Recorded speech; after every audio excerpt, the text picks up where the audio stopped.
welcome to Overlanders Then and Now. I'm one of your hosts, Jim King, here with your other host, Tom Bingle. Bonjour, Binks. Oh, bonjour, Monsieur Doc. Comment ça va? Ça va? I'm embarrassed to say that despite having a daughter who lived in Paris and after years of playing tennis with an actual native of France, that is the extent of my knowledge and facility with the French language. Jimmy, well, as you know from our time in Paris, I can't claim to be fluent, but I must say that it was fun trying and certainly helped on our last night in Paris, Jimmy, and what we thought would be our last day of traveling together. Yeah, and that thought, for me anyway, had a real impact on my first visit to Paris, the City of Lights. Oh, Jimmy, Mhm. how so? How so, Doc? Well, as you know, my inclination when visiting Yeah. a city is to wander around, get a feel for the pace and the energy of the place, and then decide which sites I want to spend more time in. But because I had decided, remember back in Torremolinos, Mhm. to return to the States after, some visiting time with my Air Force brother and his family in England, I had already purchased a ticket from Paris to London, leaving the Mhm. next day. Yeah. So instead of wandering around, I joined you in visiting just about every site we could take in a day. In fact, in my journal, the only thing I wrote about Paris, other than our drinking escapade that evening, was that we ran around the city like a couple of expletive deleted idiots. Not exactly poetic, but true, right? Oh, Jimmy, so true. We certainly took in a lot.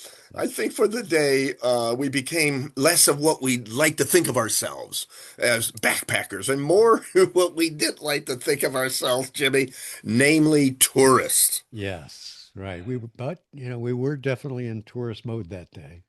Yeah. Now we covered the highlights of what we saw and did in the written post, so we don't need to repeat all that, right? So, Jimmy, try and stop me, Jimmy. oh, But no, I got to stop you. Seriously, looking back yeah. 48-ish years later, what do you recall as your first impressions of Paris?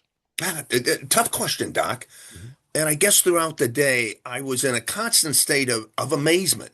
I couldn't believe I was actually standing by the Eiffel Tower. I was actually sipping cappuccino from a tiny cup in a real French cafe. I was actually standing directly in front of the Mona Lisa in the Louvre. And then, very special to me, and I'm sure you, as alums of the University of Notre Dame, both of us, I was spending time in and outside of the Cathedral Notre Dame de Paris, Jim. Oh, rose windows, flying buttresses, magic, Doc.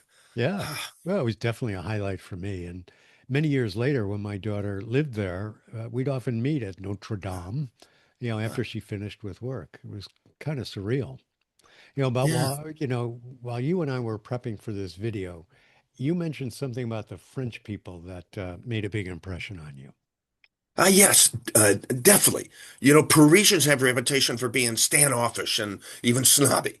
But Mhm. that's not how I describe them. To me, Jimmy, they were just very proud people, intent on retaining their Frenchness and not letting a lot of Western trends, Americanization, to infiltrate their culture. Well, it's true that they were and are a very proud people, and for good reason. But as far as resisting the baser influences of other cultures, particularly American, I think it's a mixed record. A case in point, Champs-Élysées.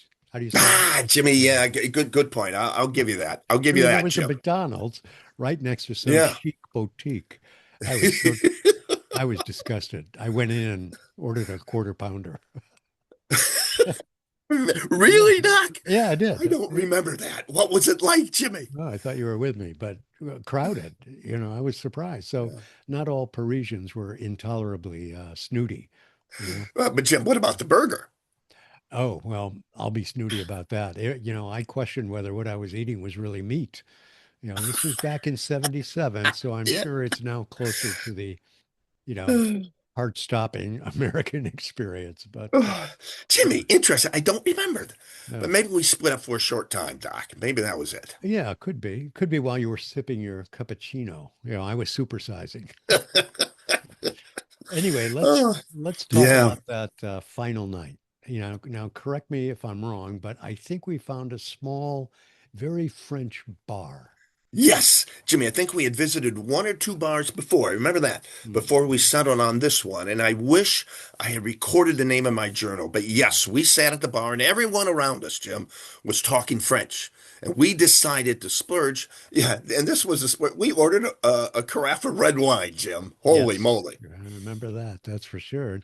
I think that when you ordered in your flawless French, I think that's when the French people around us realized that, despite your excellent command of the Yeah, oh yeah, language, yeah. yeah, that we weren't from those parts. Absolutely, Jim. But instead of ignoring us, this is interesting. They wanted to join in and practice Yes. their English. Great. And so we started sharing stories of our travels over the past 2 months.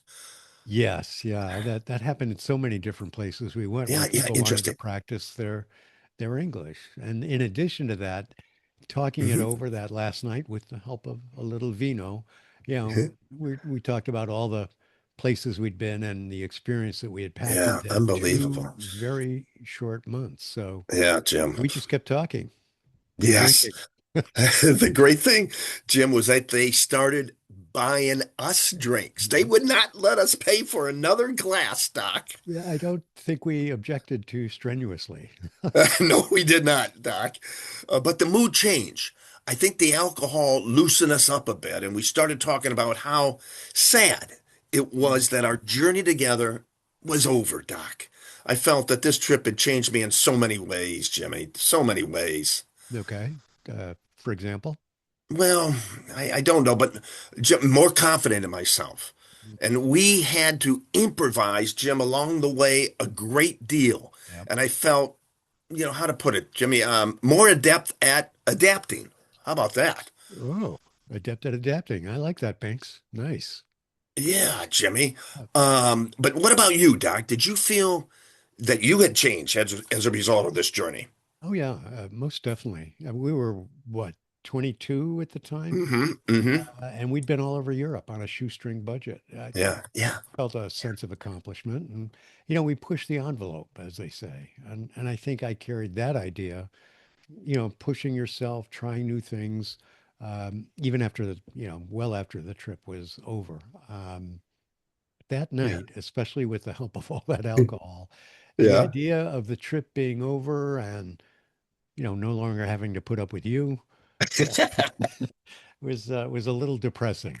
Oh, Jim, can I quote you on that? Same here. I think we both got a little emotional, Doc. I think, you All know. right, I'll admit it first. I shed a tear or two.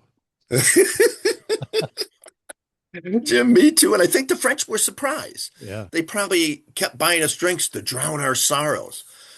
Oh my God, I'm amazed we found our way back to the pension, Mhm. Jim. Oh my God. It must have been 2 or 3 in the morning by then. And the room, I remember, Doc, was spinning. I think I passed out in my clothes. I bet you did too, because you woke me up at 6, Jim, fully dressed, backpack on, to say goodbye. Yeah. Darn. Well, I've always been an early riser, but that Yeah. lack of sleep and massive hangover, that made for a very brutal departure. That was, Yeah, Doc Scheiser. I remember shaking your hands and wishing each other well. And Doc, then you were gone. You were gone. yeah.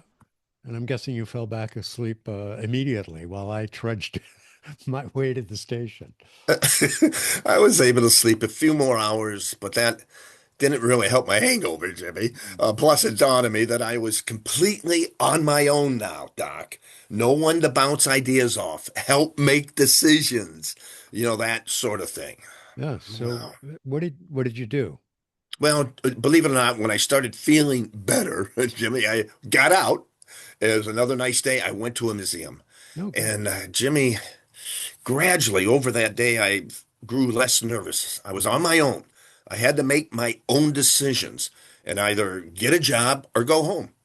Fortunately, it worked out, in that way. But what about you, Doc? What did you do after you left that Paris pension? Oh, I wallowed in regret. Really, Doc? Yeah. You seem so comfortable and determined with your decision to return home and to start writing. Yeah, I was, I did make that Yeah. decision. I was determined, but I think reliving our trip, the night before, again with the help of some cheap Burgundy, made me realize that I hadn't quite gotten the travel bug out of my system. I was always All right. questioning, even Interesting. when I would say to you, this is what I'm going to do. I've made up my mind, blah, blah, blah. There was still something indecisive Huh. about the whole thing. And on the train to London, I filled pages and pages of my Oh, journal really? with regret, doubts, self-reproach. I was in a dark place, Really? honestly. Yeah. Wow, Doug. Yep. But it all worked out for both of us, right, Jimmy? Yep. You wrote a novel, and I spent more time in Europe. And best of all, we eventually reunited for even more travel to more exotic places, Doc.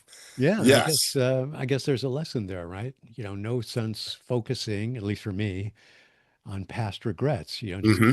keep moving forward, follow Yeah. your gut, and I really do believe in the long run, and often not as long as you think it's going to be, things tend to work out for the best. I'll be done. Yeah. Well, Jim, on that optimistic note, mon ami, what's next, Jimmy? Since our European adventure had drawn to a close. Well, I think the plan is for the next blog and video or two that you and I Mhm. share what happened in the time we went our separate Okay. ways, All right. which Yeah. lasted about a year, I Yeah. think. Then we pick up with the next leg of our trip. That's when we met up in, of all places, Cairo, Egypt. Cairo, Egypt, Jimmy. Oh, God. So, Yeah, friends, we're not going anywhere just yet, Doc. that's right. So, Binks, drawing on your French fluency, how do you say cheers? Oh, Jimmy. Chin chin. Chin chin. Chin. Okay, so let's give it a shot. So, thanks for joining us, everyone. And until next time, chin chin, Chin everyone. chin, everyone.